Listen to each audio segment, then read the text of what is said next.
I'm really excited also to have Rob Hanna here, who's a friend of the CPC. We first came to know Rob, Nadia first came to know him through his association with the Dell Social Innovation Challenge, which he has since moved on from. He's an international speaker. He's been on campus before. He's done great. We still invited him back, even though he's been on campus before. I know, we're going to see how badly he can do this time. We want to see him really fall on his face. He's an international speaker on social impacts. If any of you are curious about social innovation and what that really means, and obviously social impact is a part of that, we've got an expert right here. It's hard to find someone who knows more about those topics than Rob Hanna does. He's been doing this for a while. I know from my conversations with him that he comes to us with a background even in Wall Street, and so he's been all over. Core expertise derives from 20 years' work leading governments, philanthropies, corporations, nonprofits, and communities to net positive gains in many domains. Of course, when we talk about positive gains, we don't just think about profit, although obviously that's an important part, but also the social impact. What's the social dimension? And all of us who are in this room, I hope, are concerned about both of those dimensions. His passion is guiding individuals to make the best financial, in-kind, and human use of available resources, focused on improving the world. His insights and trainings accelerate social innovation and entrepreneurship for the public good in every engagement, as he believes everyone has latent abilities to create wealth for society. All can share social wealth. He's earned 3 separate U.S. Governor's Awards for creating statewide public-private innovative platforms that brought clean drinking water to hundreds of thousands of poor and rural residents across the 16 states. Many of you are aware, I hope, that we have a $10,000 Environmental Sustainability Verizon Prize due to the generosity of the Verizon Foundation, who's donated $20K to the CPC. So we have a $10,000 prize focused on environmental sustainability projects. And if you're thinking about that, your odds are pretty good because we don't have as many projects in that area as we had hoped and expected. And that's in part why we're pushing the date back to March 1st. He was the chief architect of the Dell Social Innovation Challenge, serving as the youngest corporate president of wealth investment management companies for Dominick & Dominick, Inc., the nation's oldest merchant bank and brokerage. A graduate of the University of Florida and has earned a postgraduate certificate in financial markets from NYU. Currently serves as founding partner and product architect of Social Wealth Partners. So he doesn't just talk it, he does this, right? This is what he does. It's a social impact consultancy. As director of Impacts for Hope campaign, a global charitable events and production organization, and as managing director of Social Wealth Investment Management, Inc. I will now turn it over to Rob Hanna. More of him and less of me is a good thing, so I'll now move towards that end. Go ahead, Rob.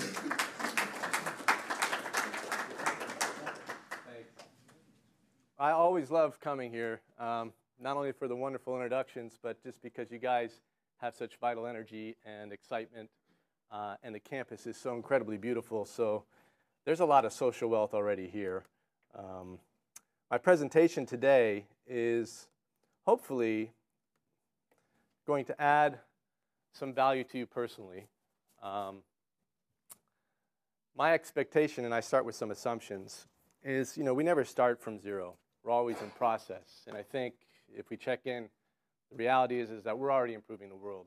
Maybe it's not explicitly what you count every day, but we're doing it. And I would suggest for your consideration that along those lines, there's some interesting sort of markers to know how well you're doing. These are a couple of the ones that I know that I'm on an innovative pathway. Okay? So the last one sometimes surprises people, but all I can say to that is what they say in Texas, a little thought bubble there. But you can see that innovation in and of itself is really, it doesn't have to be a cranky raised middle finger to the status quo, but it often is a repudiation of what is in some form or fashion. And if you don't like the way things are, you get cranky. And if you pivot off of being a critic, which is just sort of gassing and complaining, and you want to do something, you become really impatient to act because you realize that there's something better that could be there that's not yet. Most of your projects already have that ambition hardwired into it. Would we agree? You know that there's something that's not quite right or could be better, and that's what your project's about. And expecting to achieve that, increasing the probabilities, that's a mildly arrogant stand, especially to the people who are invested in keeping things the way they are. Right? Change can be incredibly threatening with people invested in the status quo.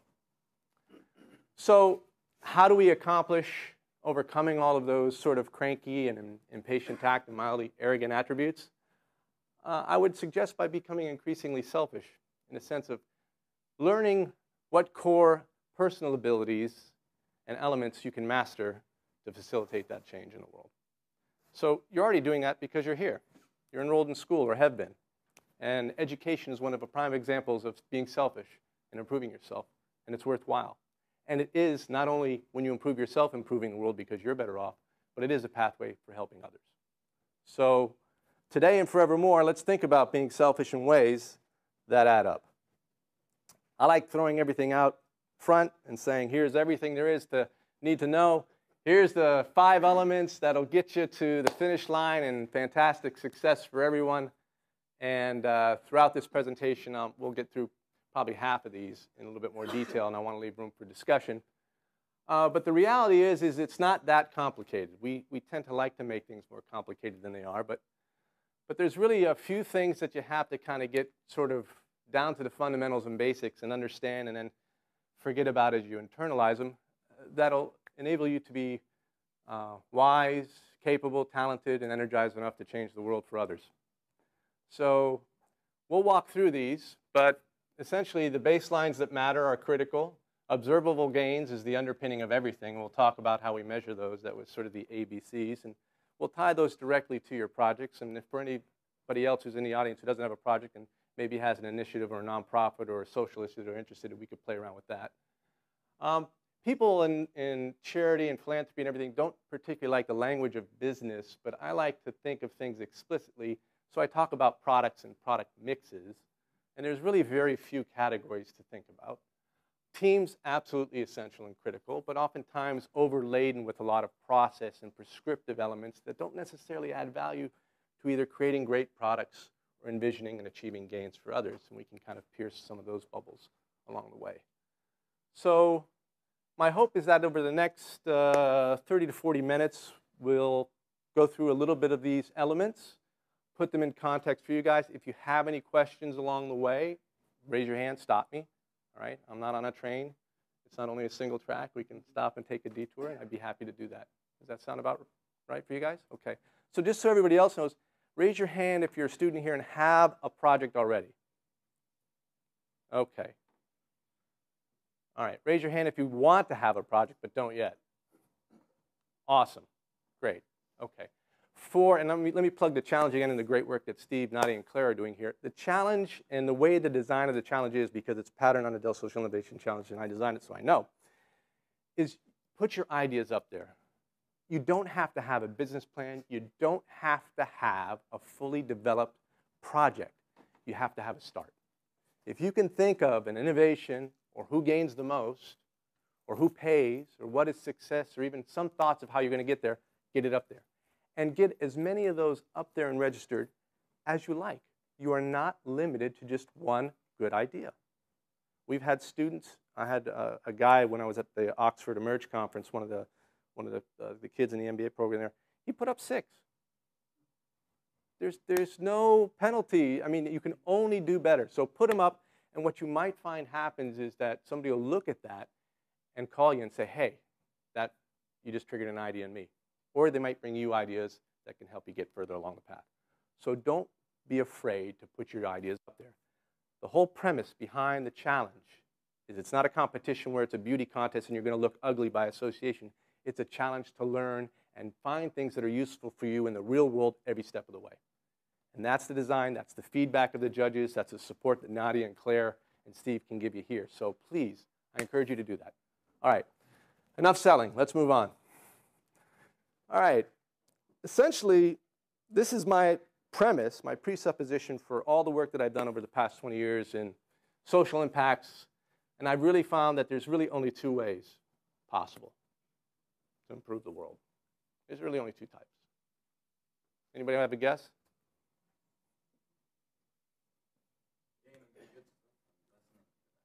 Oh, man, this guy. All right, move to the front of the class. Come on up here. What did he say? He said, make or buy more good things, right? If this is a balance sheet, it's like, let's inflate our assets. Did he read your book? I got to write one. I think I'm going to get him to write my book. Exactly. Or buy or make bad things go away. That's it. That's really it. And this is true for everything, not just for dollars. This is true for every aspect and every issue, whether it's environment, whether it's peace and understanding, literacy, homelessness, et cetera, et cetera. This is really the core potential that we have as entrepreneurs and innovators to change the world for the better. Okay. There are profound implications, though, depending upon which side you focus on, or both. So if we're after net positive gains, economists like to call them externalities, or social scientists, what is the net effect of all that you do? Interface, Ray Stevenson, and Patagonia under Chenard are good examples of companies that are being much more transparent about everything from supply chain to product reclamation and reuse. So they're saying, here's where our net effects are. We're not just giving our customers a gain in the products they buy, but we're also going to show you and demonstrate that everything we do is adding value to society. That's incredible. They've exposed their entire balance sheet and the balance sheet of everybody that they touch in their operations to try to convey to you that they are net positive for the world. Phenomenal. Many of you already know that the world is shifting that way. Much of the communications out there in the corporate sector, whether it's corporate social responsibility or corporate responsibility or whatever you want to call it, are all now trying to move to posture and get into a place where they can start to make those claims, are all starting to look at everything about their businesses and seeing whether or not it does add up to a net positive effect. The tides are changing. People are demanding that. So as you think about what you do in terms of your projects, or whether you want to join a nonprofit or join the corporate world, much of this landscape is going to come along for the ride. Negotiating it is going to be your biggest challenge. So the questions that we ask in the challenge, who gains the most, who pays, what is success, how will you get there, are really the fundamental ones to ask no matter what level of scale you're at, from a little project to a big corporation. And these will help get you closer to deciding who gains the most. So what are we really after? Who does gain the most? Society? The world? Organizations? Communities? Right? How do we get to society gaining the most?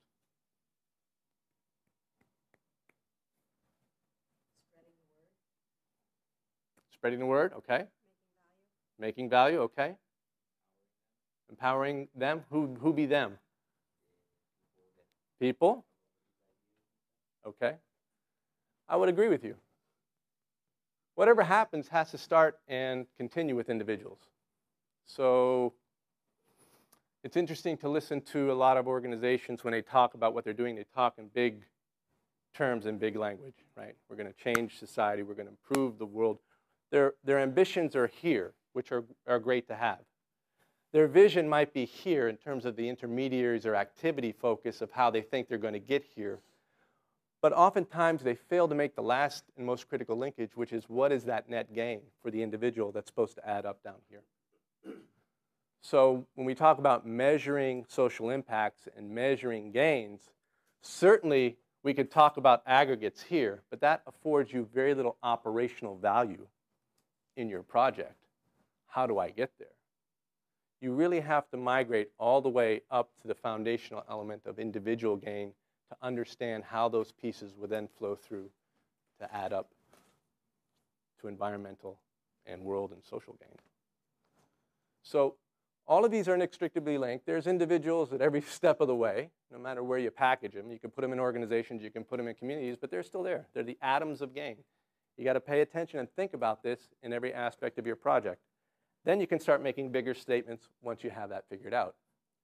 So when we think about it, I sometimes use the language of business about buying and selling because they're inextricably linked. When we think about making things for people to consume, I don't want to ever make a social good that nobody's going to buy. right? So I have to figure out what it is that individuals themselves, whether they're collective in communities and organizations or roll up into groups of groups and bigger, are really interested in having and achieving. So from the point of view of gain, I have to figure out the only possible types of gains that are of interest to individuals. Now, you said spreading the word. So many groups are into the awareness and raising awareness game. And that's right. I mean, marketing, right? Reach. We have all of Madison Avenue advertising. It's big money. How much do they pay for those commercial spots at the Super Bowl? That's cha-ching time. So raising awareness makes a lot of sense. But how many marketers will continue and how many corporations will continue paying big bucks for raising awareness if consumers don't turn around and buy and shift awareness into a behavioral change, right? So as we think about designing our projects, we should probably take into consideration that awareness may be the easiest thing to spread, but it's probably the hardest thing to measure, right? It's hard to observe whether or not you have more self-esteem now than you did when you walked in a room. How would I know? How do you know what I'm thinking? Behavior is a little bit more clear, right? Yes? And then conditions, probably the easiest of all to observe. We're talking about what our senses are relative to. But of course, you know, technology will improve our sensitivity for both conditions and behaviors down to the molecular level, and that's fine. But you don't need to go there. Stay in the middle ground. Start there. So what you want to do is you want to take everybody you can and shift them over into accentuating clarity, first of all, on what behavioral gains and what condition gains are better than the current baselines. What are you really after? Does this make sense? Okay. From a measurement perspective, does it also make sense? Right? We don't need to do in-depth satisfaction surveys and a lot of, you know, blind sample groups to figure out what an awareness is. In fact, this is very observational. We can do simple verifications. Yes or no, right? Yes or no, is the child reading on grade? Yes or no, is the community fixed all the broken windows and closed the crack houses? Yes or no. You can put almost any particular social issue from an awareness conceit into a behavioral or a condition operational framework. So let's play the game. Go ahead, let's stump the choir. Give me one. Environmental issue, peace issue. Let's see if we can't find one that won't move from a very nebulous and abstract concept to something concrete and tangible. Fantastic. Okay, so we're already in California. I can rule out all the rest of the world. That's good. That's pretty tangible. So we know we're in conditions. We know we're in public school. Okay, now what's the baseline that matters? Failing grades. Failing grades. Poorly paid teachers. Okay. Which one of those do you want to focus on first? The student performance or the teacher's performance? Great. And how do we know students are performing?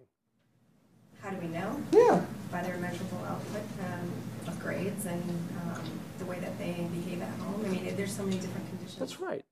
That's right. So, but suffice to say, do we have enough ways in which we could already agree we would know of students who are not reading on grade or who are math and science illiterate or whatever behind? Do we already have enough ways of verifying that they are doing better, would you say? Yes.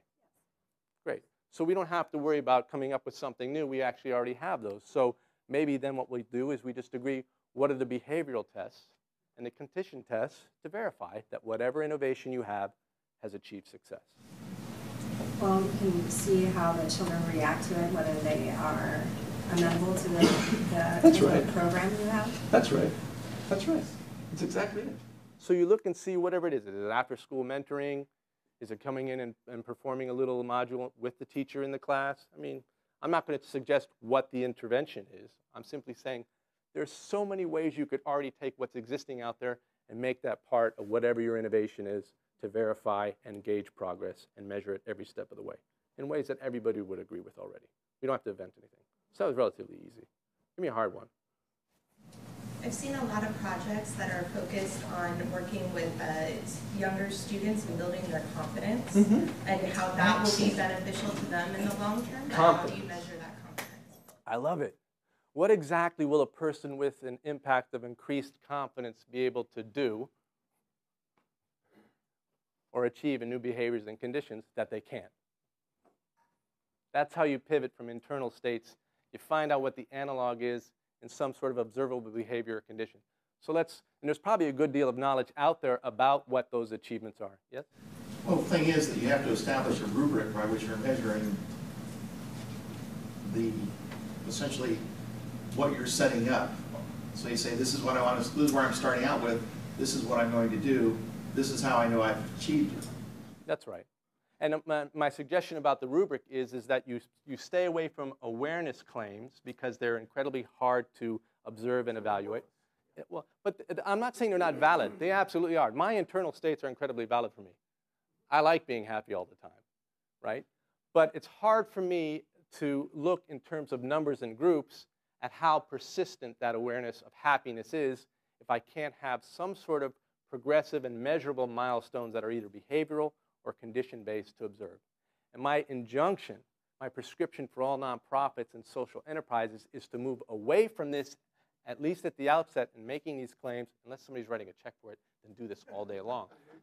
But in terms of operational success, if you really want to get people to higher levels of impact and gain, focus on the behavioral and conditional ones for an incredibly important reason. Not only is it easier to communicate success upstream to your funders and investors, but you get visible examples in the field with the targeted populations to demonstrate to others immediately exactly what to do and follow suit. The majority of people like to follow good examples. Give them. Give them. It's hard to show a physical good example of awareness change. Call your shot. Show them. Let it happen. Boom. It's like wildfire. So it's a very simple rubric. It's a very simple heuristic. Don't make more of it than it is. But exercise the discipline of pushing all your woolly, fuzzy statements and ambitions over here, which are not invalid, but they're just hard to move off of the page and out of your head, into things that are easily observed and made real for everybody in the room and outside of it. All right, I don't want to whip this horse too much because it's already out of the gate. So confidence rubrics, most everything that we talk about has been already studied to death. There are incredible numbers of need statements, academic studies, research papers. They're all out there. You do not need to make more of that unless it's your game and you love it. Go for it. If that's your thesis, please have fun at it. Maybe incorporate a little bit of this and footnote me. Fantastic. But the reality is there's so much abundant stuff of this out there that you can already use and pull. The key is to pivot as quickly as possible, in my perspective, and get operational. This helps you do it. Any other questions on this? Yes? When we're writing our proposal, should we include some of this in order to make it more valid or make it more desirable to the person who is? That's a very good question. What I will say, and we'll get to a little bit about the difference between operational tools and what works in practice versus what do we package and sell, or what works in theory. All right? For many, many years, I had to practice down, and I had success everywhere I went. And I remember I was working at a board, the board of a charitable institute I was working with said, "That's great, Rob. You got it working in practice. Now make it work in theory." And I was like, "Yeah." So, you know, I don't know. This is the best I've got right now. So as you can see, it's primarily pictures, big words, dotted lines. But the reality is operations should precede, practice should precede theory. Get results, lead with results, and trust me, you'll have many more opportunities for success. Yes? I think, Rob, as an investor, yes, you know, in this case, a judge, one of the first things we look for is what is the measurable impact, right? Yes. What is the difference that's being made? No one argues about the awareness issue, but it can't be measured. It can't be measured in a tangible way. So. Yeah. So I would just say let's leave off of that. But I think more and more the tide's already shifting. A lot of people are already there. So I won't be able to. Yes? So how is this different than a classic logic model? It seems to modernize this somewhat. Well, the logic model was interesting because we did the outcome funding model before the United Ways came up with the logic model, and I was one of the lead trainers nationally. And about half of the United Ways were using this model, and then the logic model was sort of their proprietary brand that they ended up adopting and spreading.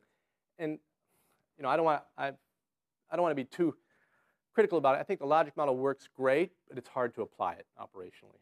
It's very good in terms of thematic clarity, but it's hard for groups to navigate by it.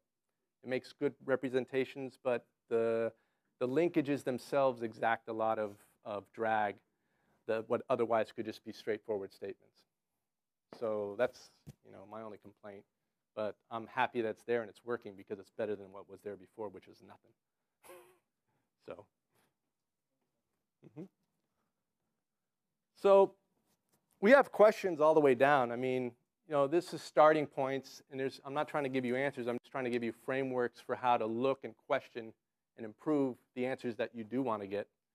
Maslow's triangle, everybody's probably heard about that for quite some time. I like keeping things simple in the three-way sorts. What baselines matter most? Survival, to people who want to survive. Do you care about survival? I mean, but I mean, are you waking up every night worrying about it? No, so you're over it. So if it doesn't matter most for you, but I mean, you think in the overall scheme of things for people who are faced with it, absolutely. Yeah, and I would agree. But what about for those of us who already have survival needs met? Maybe we want more equitable social rights and values, right? And those of us who have that, maybe we're here attending USD, getting degrees and much more aspirational goals. I mean, so there's different baselines that matter most wherever you are, and depending upon who you're talking to. And I just want you to be aware that even though we can look at this and maybe think it's a progressive continuum, that it might or might not be. And what I mean by that is, let's take a look at Hans Rosling for a second. The world my father told me about 50 years ago was a divided world. It looked like this. Each bubble is a country. Size is population. Blue, Africa. Red, Asia. Yellow, Europe. And green, the Americas. Vertical is child mortality. From 30% of children dying before the age of 5 down to almost 0 child death. Horizontal, number of babies born per woman. From 8 to less than 2. But most countries were up here. Women had 6 to 7 children. Child deaths were frequent. Almost every family lost 1 or more children. In many people's mind, the world still looks like this, developing and developed. But it's a myth, because the world has improved immensely in the last 50 years. Here we go. Year by year, child mortality fell in almost all countries, and as child mortality fell, women chose to have fewer and fewer babies, and that enabled them to invest more time and resources in each child. By 1990, some of the so-called developing countries had already made it down here. Some were in between, and a few remained up here with very high child mortality. Ethiopia had hardly moved at all. It had passed through decades of famines and political turmoil. Many people think that Ethiopia is still stuck up here. But look what happens after 1990. With improved access to health service in rural areas and well-spent aid, child mortality falls dramatically in Ethiopia. And with better access to family planning, women choose to have fewer and fewer babies. Ethiopia has come halfway and is moving quickly down to this corner. But Ethiopia still faces many challenges. I will split the Ethiopian bubble. The capital, Addis Ababa, is already down here. But the remote Somali region of Ethiopia still have high child mortality. But most of the regions, 90% of the population, are centered around the average. Most people think that the problems in Africa are unsolvable. But if the poorest countries can just follow the path of Ethiopia, it's fully possible that the world will look like this in 2030. Then there will be no countries left in the box we once called the developing world. But to ensure that that happens, we must measure the progress of countries. It's only by measuring we can cross the river of myths. I love Hans. He's a really cool guy. I got to meet him. I took him to breakfast at the School World Forum last year, and we chatted for a while. He and his son have Gapminder.org, and they work out of Sweden at Karolinska Institute. And their focus in terms of their work and data and measurement is to change policymakers' decision capabilities and improve them. so that scarce funding finds good purchase and results.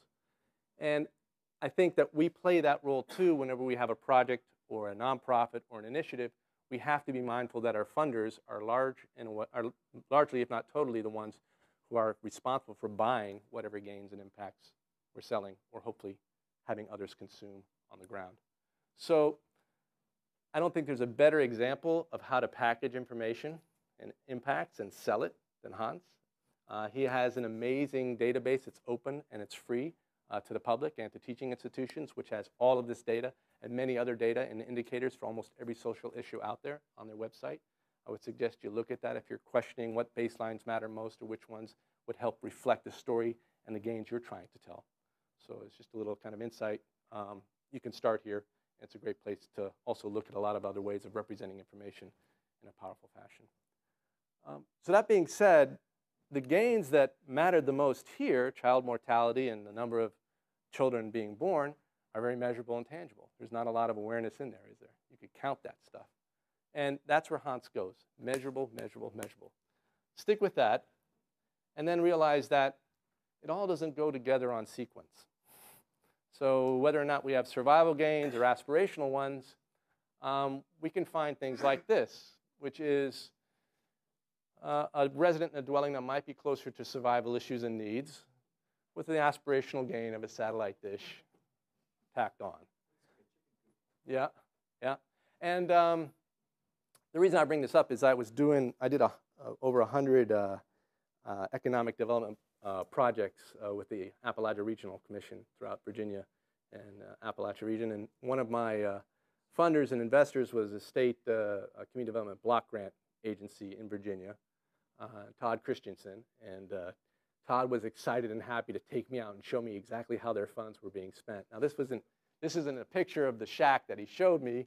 I just pulled that off the internet, but we were up touring on the ridgeline, and he was like, look at this, you can see right through look at one side and see outside the other, and they got a damn satellite dish on there. And I said, well, Todd, you may feel that other things are more important, but it's hard-pressed to tell these folks what their priorities should be. Maybe it's not worth pursuing a lot of other basic things until they have some sense of aspirational achievement and gain. And I go, you know what, I'm at peace with that. I don't care if part of our funds go for these aspirational improvements, because what we've seen is the behavioral change comes quickly along behind the condition improvement.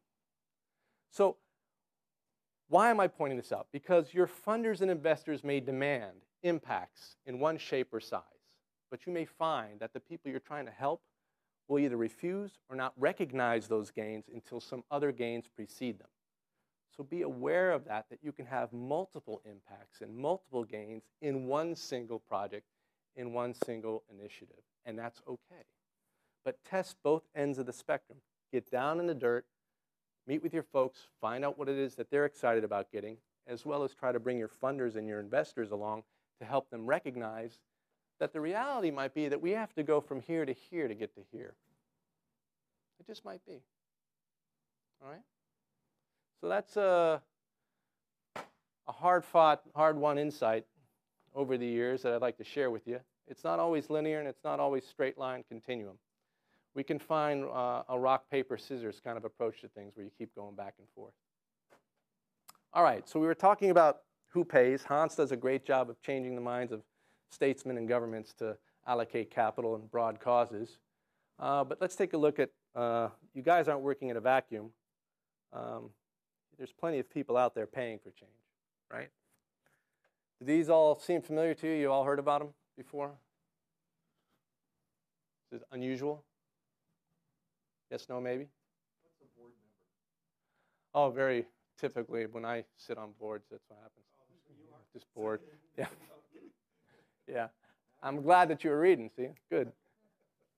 That's the only sort of like little, that's the only red herring I had up there, but that's good.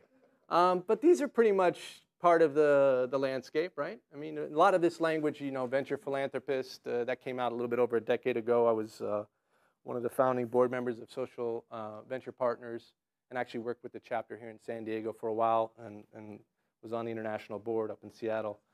But we also notice that there's a lot of rhetoric and a lot of, from the theory side about, triple bottom line, other stuff out there, and frameworks that are already existing. Certainly, you're going to find a lot of folks, whether it's logic model or anything else, that's out there and saying, here's the way it should be. And that's fine. To the extent that you could change the labeling in the language to meet what they're understanding and recognizing, that's fine. But from an operational perspective, keep your model lean and clean and targeted to gain. So I say that because being a white-collar migrant worker that I am and a consultant, as of 2007, nonprofits in the U.S. alone consumed $1.4 trillion, employing 15 million people. That's not chump change. It's pretty significant. I was one of them, you know, and that was just to kick out $300 billion in largesse, of which was consumed by many other nonprofits.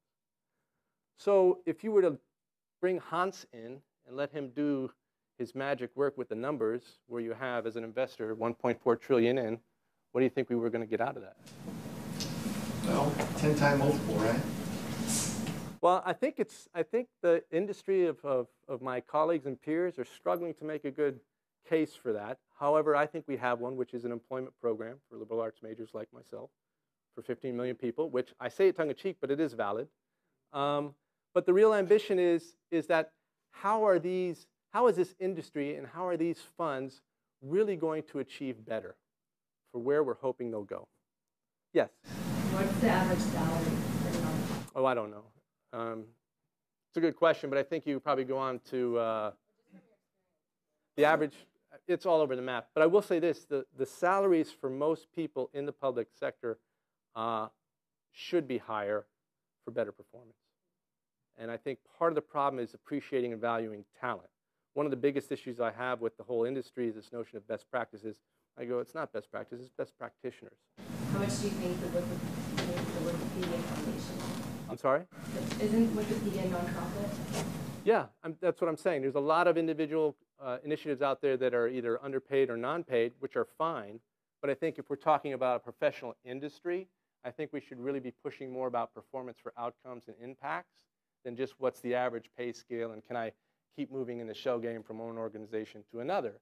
And I'm saying this is my peers. This is what I've seen working around and through this. So if we look at sports, you know, nobody trades playbooks. They trade players, right? And they pay premiums for coaches that can perform. And I think the same value should be placed in terms of performance in the social and the charitable sector. But it's hard to get there because we don't have a clear set or a clear matrix of gains that are adding up so that you can start to fully allocate costs to performance. So the tongue-in-cheek statement here is at 1.4 trillion for what? 15 million people being employed. That's the best I can say right now in a tangible, measurable way until all of these organizations and professionals give me the rest of their story. There's a story there and there are impacts there, but it's not coming out in a definitive and a progressive way. So that's the sort of the injunction here, is to kind of kick my colleagues and myself in the pants and say, come on, guys, we can do better. All right. So how do we do better? There's only 4 dimensions possible of improving return on investment in social impacts. Only 4. And it's always with individuals. And it always rolls up to world-class global scale. And it starts here.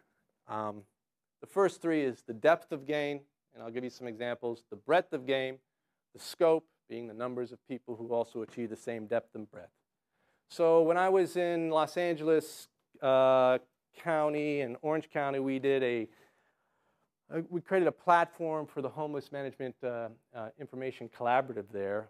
208 nonprofits, LAHSA, Los Angeles Homeless Services Authority, a couple other municipalities, and a lot of funders. And we were interviewing and talking with the nonprofits and saying, okay, what's your project, what's your approach? And one of the nonprofits say, well, we believe that homelessness can be solved by the behavioral change of employment. We think that one of the primary reasons that people are unemployed is because they've lost a job. So our model is to work with the individuals, get them off the streets, enroll them. The first behavioral change is to enroll them into an assessment course to see where their skills are. The second one is to pair them with one of our associates and our counselors and get them interviewing skills. And third objective is to get their behavioral change to a point where they can sit in front of the many corporations that have partnered with us who are willing to hire the homeless and succeed in an interview and attain the job. And we said, that's great. Very clear, we understand it, great. Boom, you got your milestones, we understand the levels of gain, perfect.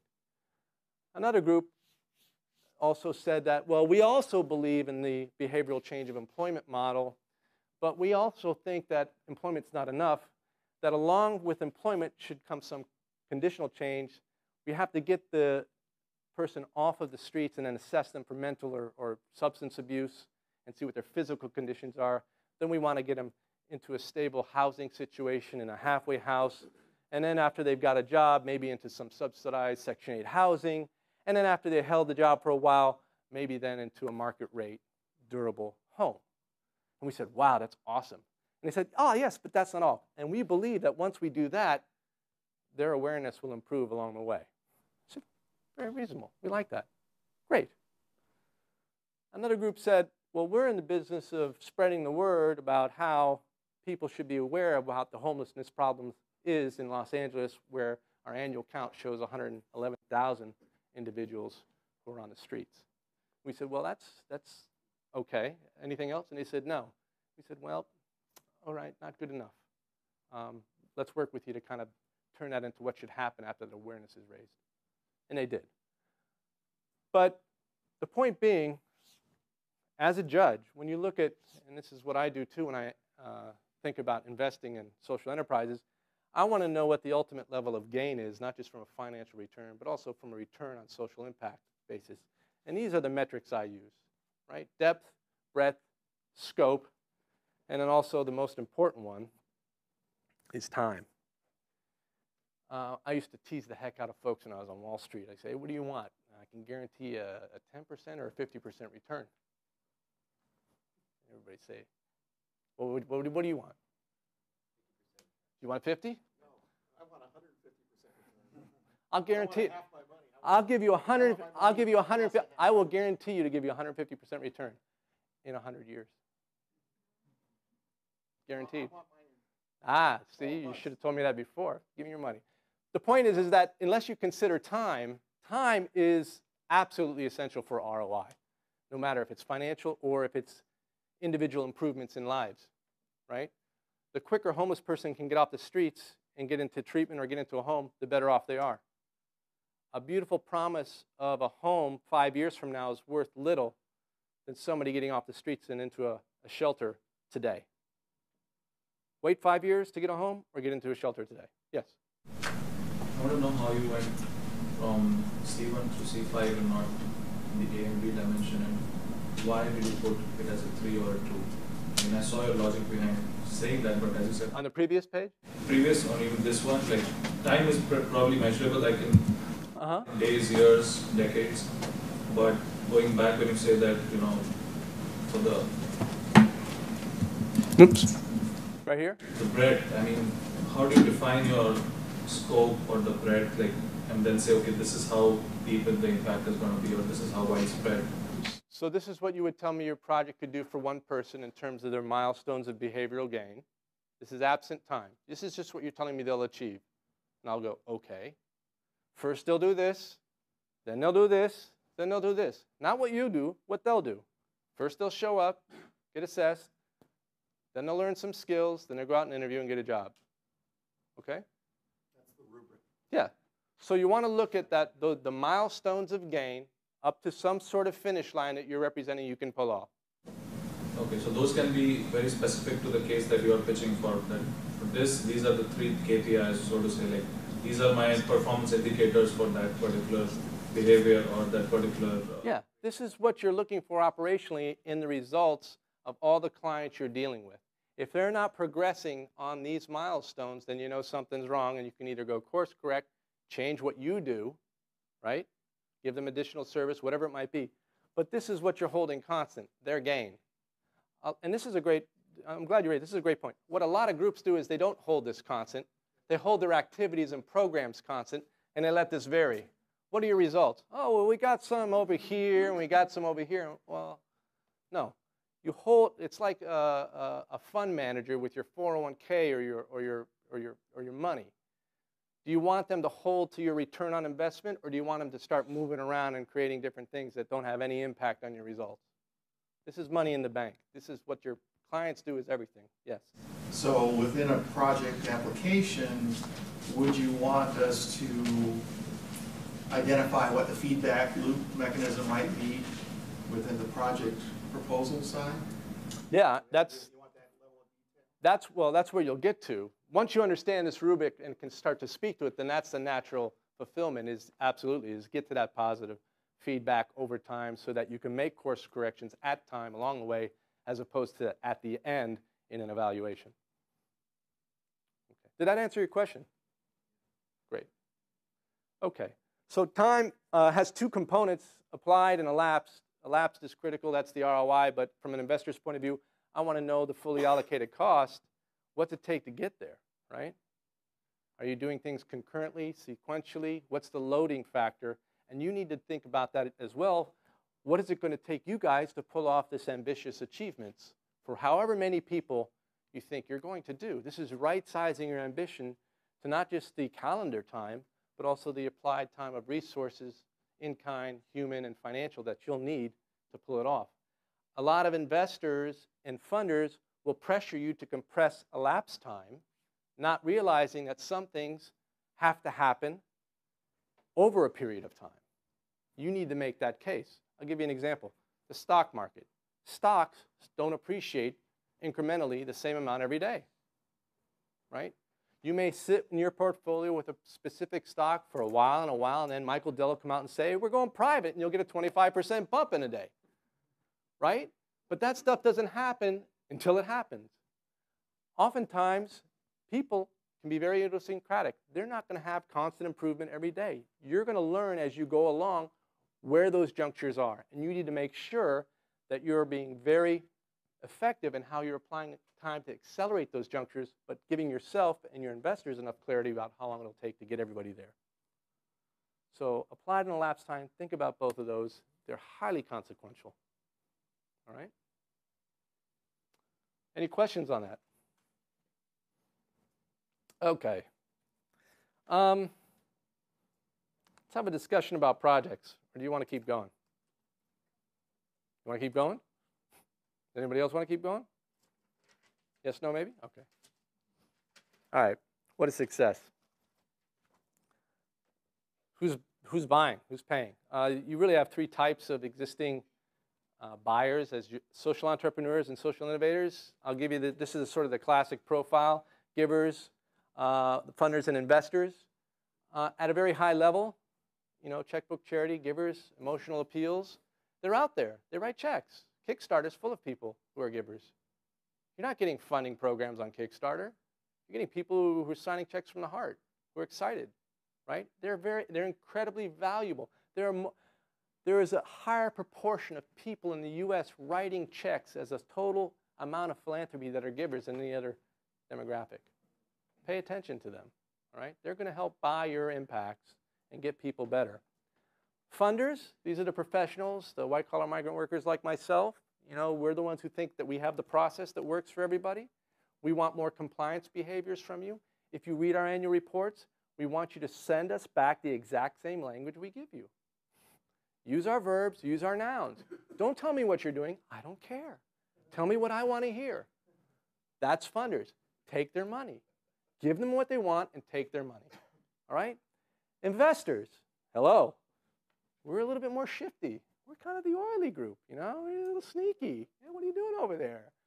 However, we're in it for the long haul. The reason we're kind of cagey up front is we're looking for enduring gain and impacts, right? We want to know that, you know, not only are you clear about what you're doing and have a high probability of success in getting it done, but that you're also the best comparative use of our money. That's the three questions I want to have answered that you got to tell me as an investor. Then you get my check and you get me nagging the hell out of you every step of the way until it looks like it's inevitable that you're going to succeed. Then I get the hell out of the way. But those are sort of the three sort of profiles that you can look for and embrace all of them. It's not an either-or statement, all right?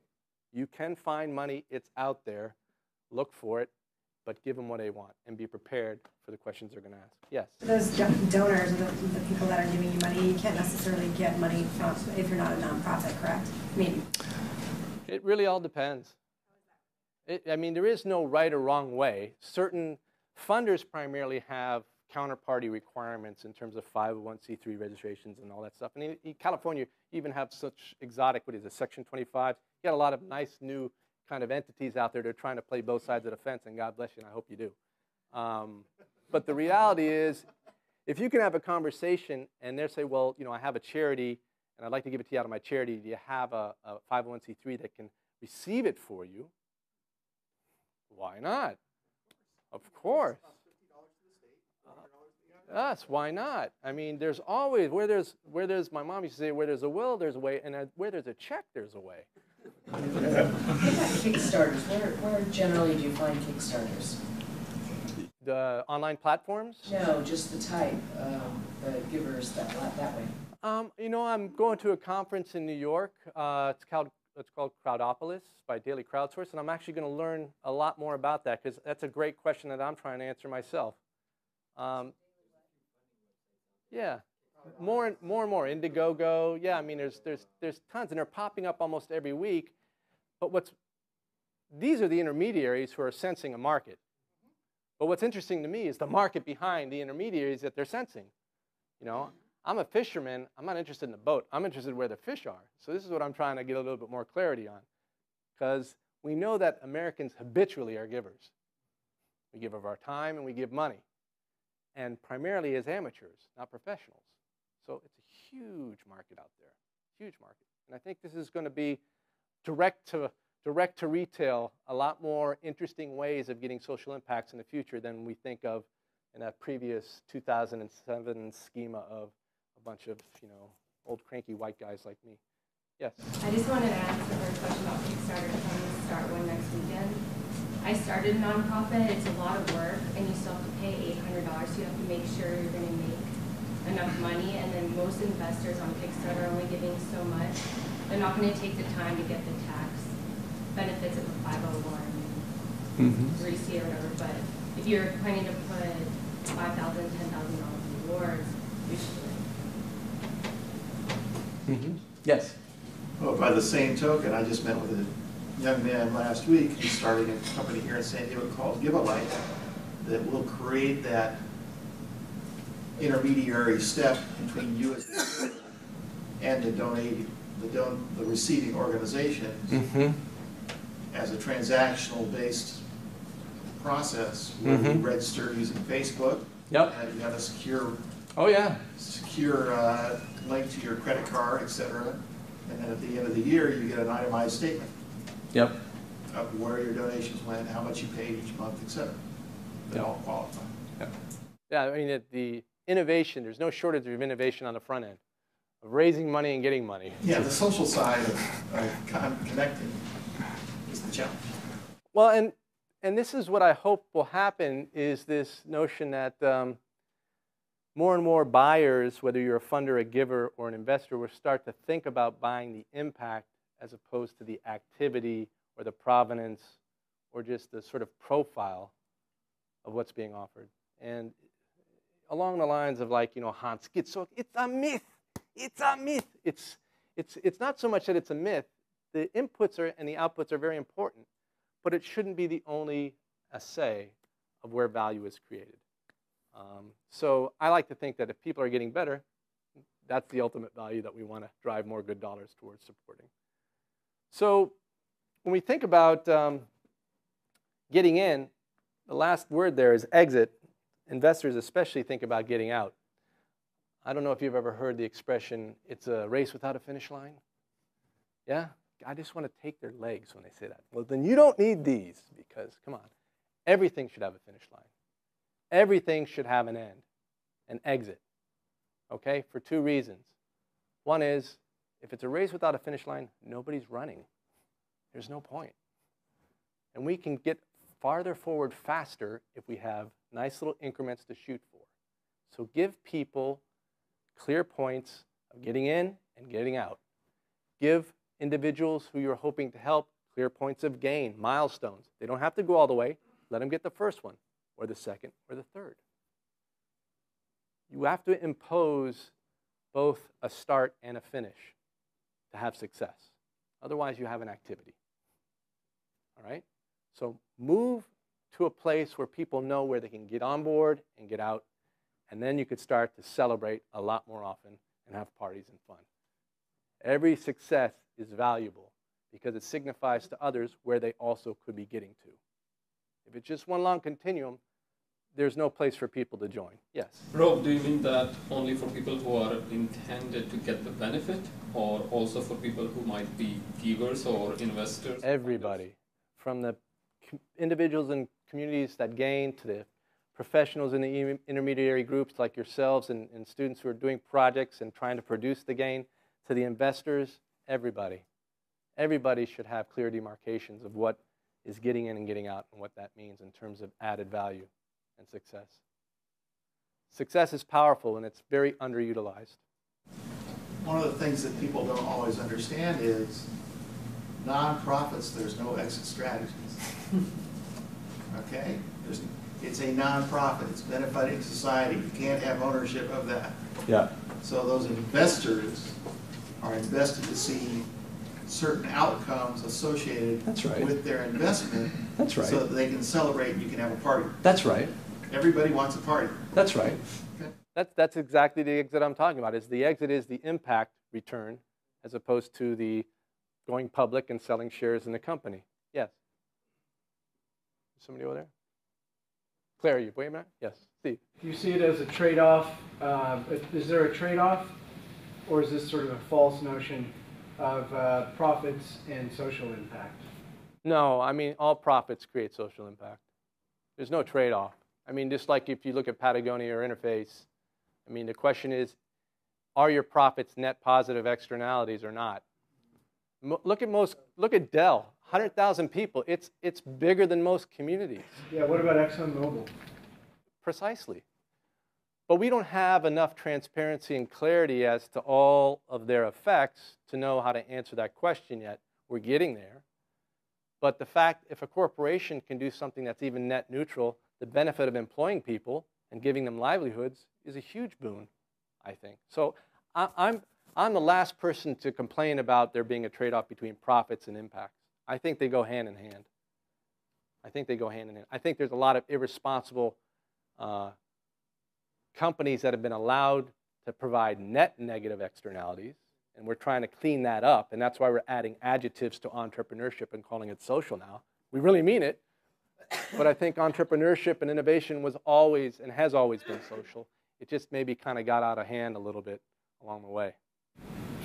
Well, when you say, okay, $1.5 trillion invested in nonprofits, because of the nature of nonprofits, that's the only investment you're going to get in terms of you're employing people, you get $1.5 trillion, you know that those salaries are going out there. The challenge is to identify what the return on investment is from that $1.5 trillion. Nonprofit doesn't mean they can't make a profit. Nonprofit means that profit goes back into the community. So Comic-Con here, as a local nonprofit, has $10 million, $20 million, $30 million in the bank. Yes. Cash. Yes. They are a highly successful nonprofit as an event manager. Yes. Yes, and my point is precisely it, is that the balance sheet for success is not owner's equity increasing. It's the equity of everybody else's balance sheets in the community outside who are receiving gains that is increasing. So it's the same formula, only we're just drawing a much bigger aggregate of what the balance sheet should look like. Okay, how will you get there? This is going to bring it home to you guys.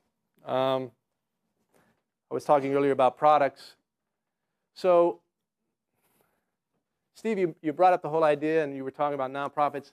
Here's the problem with making more good things and eliminating bad things.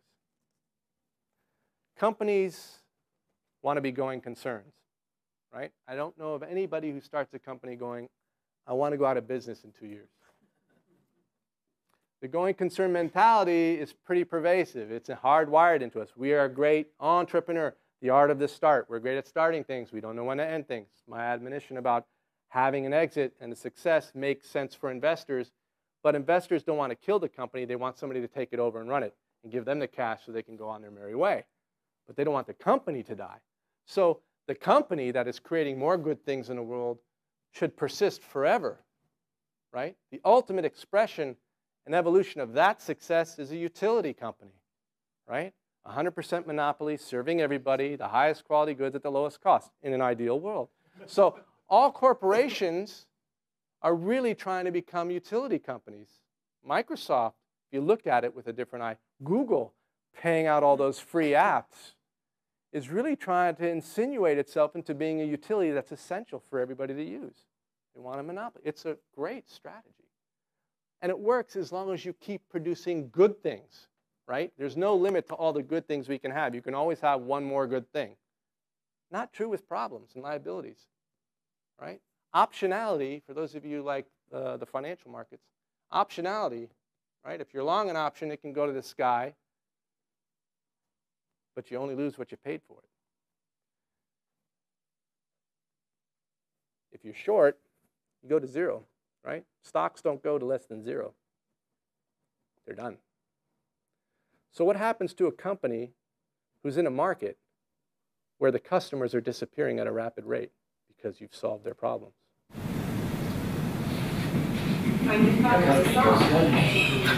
This is precisely it. We have amazing, and this is where a lot of the problems have been in the last decades by bringing all the expertise over from the for-profit sector into the nonprofit sector, is it brought in a going concern mentality to what many nonprofits have already stated are there to solve problems, where they should be actually using tools of intervention and insurgencies to solve it and get out of the way, sunset, and go on to the next problem.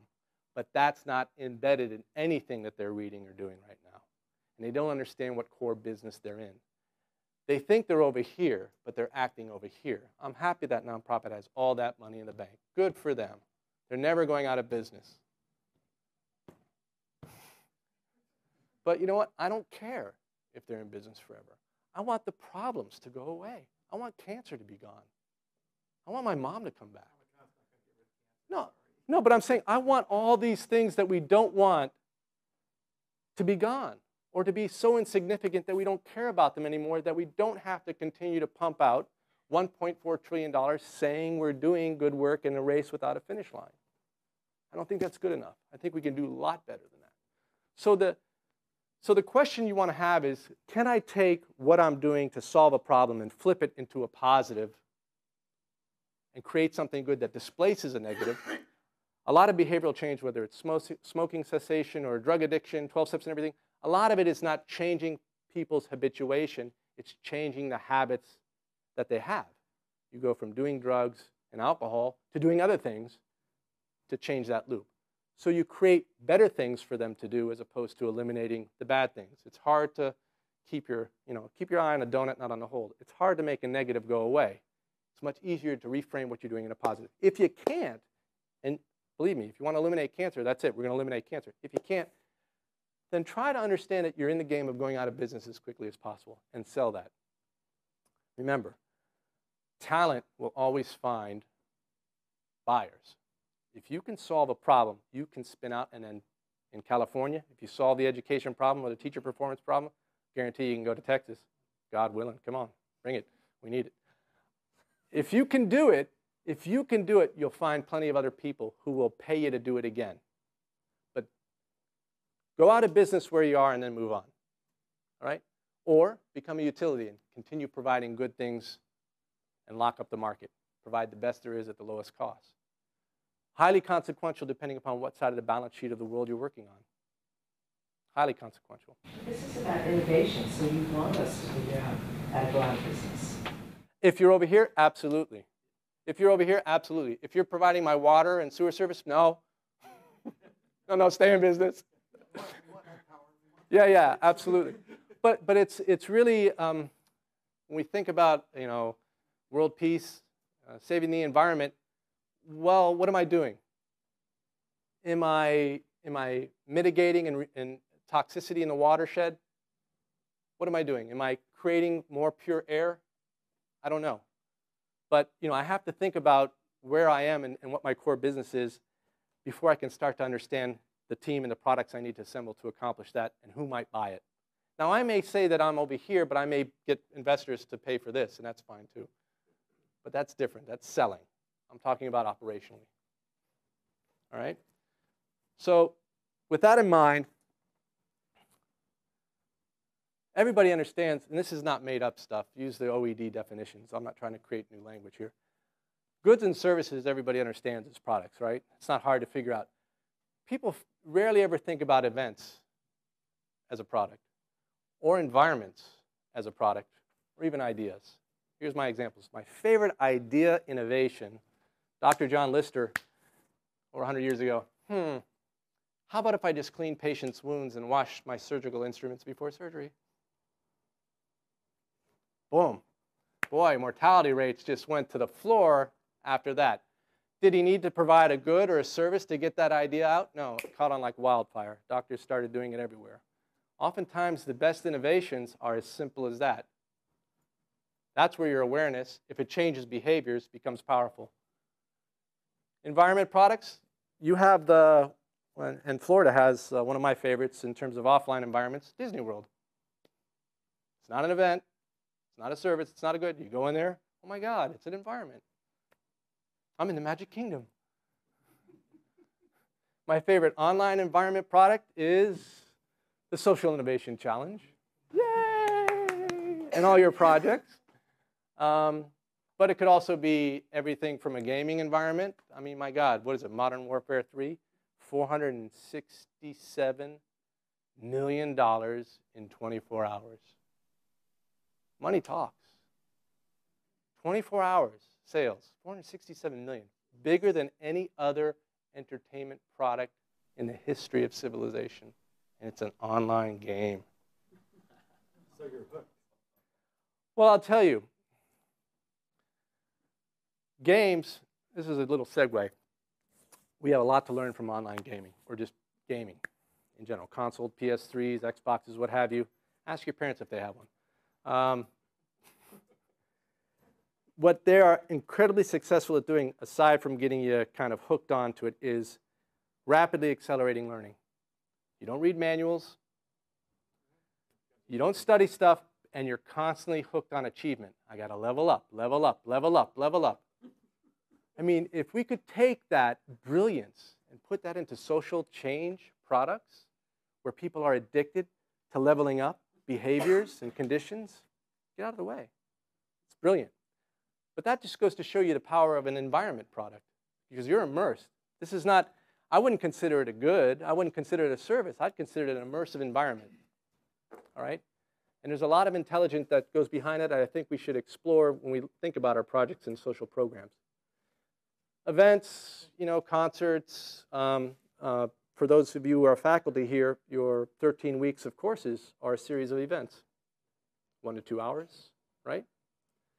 Have some sort of progressive relevance, but they happen and then they expire and they're gone.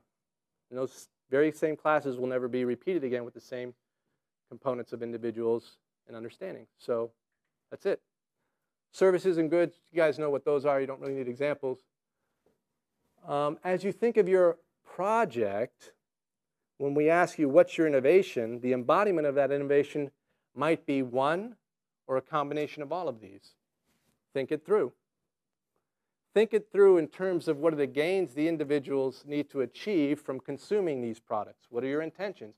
What behavioral, what awareness, what condition changes, and what's the best product mix to take them there, right? So the last little connection that we'll make is, you know, be careful of these awareness traps to kind of get you off focus. And what I mean by that is when you're starting out, you can keep it very simple, and you should. Later on, when you want to get a lot more artful and sophisticated, you can kind of delve into these things, but just use the rubric and the heuristic here and just fill it in. What is the idea? What have you? That's all you really need. You don't need to go much further than that. I would say to pay attention to the behaviors and conditions you can attract around your project, and in the embodiment of more direct experience and key dispositions and individuals who are on your team with specific expertise for whatever products that you're trying to create. And along the lines of products, I always try to include warranty provisions. What is the absolute minimum performance that this product will produce for whoever consumes it? When you can get to that description, you've nailed it. You've nailed it. So if I have a class and I'm going to instruct you, I would want to say at the end of the class, what is it that you're going to be able to do differently that you couldn't do before it? Right? If I can answer that question and you're excited by that answer, that's a lock. Chances are you'll probably even get there before the end of class because you're already predisposed to it. So the value of a warranty isn't self-imposed discipline alone. It's cueing your audience, your consumers, your beneficiaries into exactly where they're going at a minimum. Then they can go farther. Let's see. Oh, and this gets to the notion of, you were talking about $800 and a nonprofit and everything. I totally agree. People get kind of wrapped up. Well, I've got an idea. Let's become a formally registered charitable organization, you know, in the public sector because that's how we'll be eligible for grants. You can do all that stuff. There's certainly a valid recognition now for even blended organizations. I think that was it Section 25 or whatever. I mean, we're seeing more and more of that being even formally regulated. So all of these are there for you. My strong suggestion as an investor is to stay informal for as long as possible. Do not spend money, time, frustration, administrative headaches, trying to push all this stuff out until you've got some really valid and exciting impacts. And you can always find a formally registered organization that would happily take you under their wing and give you an umbrella to operate for a while. Absolutely. Yes, sir. You know, there's actually several fiscal agents or nonprofits here in San Diego. One that's being set up at missionedgesd.org. So they're a nonprofit. They've gone through, they provide back end, et cetera. They can prepare a term sheet to act as fiscal agents. Yeah. So I mean, you don't have to deal with all that. That's right. And that kind of abundance in the environment is present. You just have to go ahead and reach out for it. The last piece I wanted to talk about is what you individually can do right now, even before leaving the room. These are what I call the 6 key dispositions of success in creating social innovations. I used to walk into poor and rural communities around the country and say, look, you don't have to be born this way, just act this way for the life of your project. Success is guaranteed. It's inevitable. We can get these. Nana, do you have that article? Maybe if people want to get a copy of that, which we'll have a write-up and then these in the back? Yeah. The electronic? Okay. But it's really quite simple. And the bullets are just sort of behavioral and observational ways to know if your team members are actually being that way. So lead by example. Adopt these yourself. Work flows a lot easier, a lot faster, and success comes a lot quicker. I think that's close to what I've got. We've covered all the 5 elements, just in a very cursory manner, hopefully in a context in letting you know that how they relate. I didn't give you the perspective of looking at this from a point of view of a social investor, which I use the exact same heuristics and framework to do.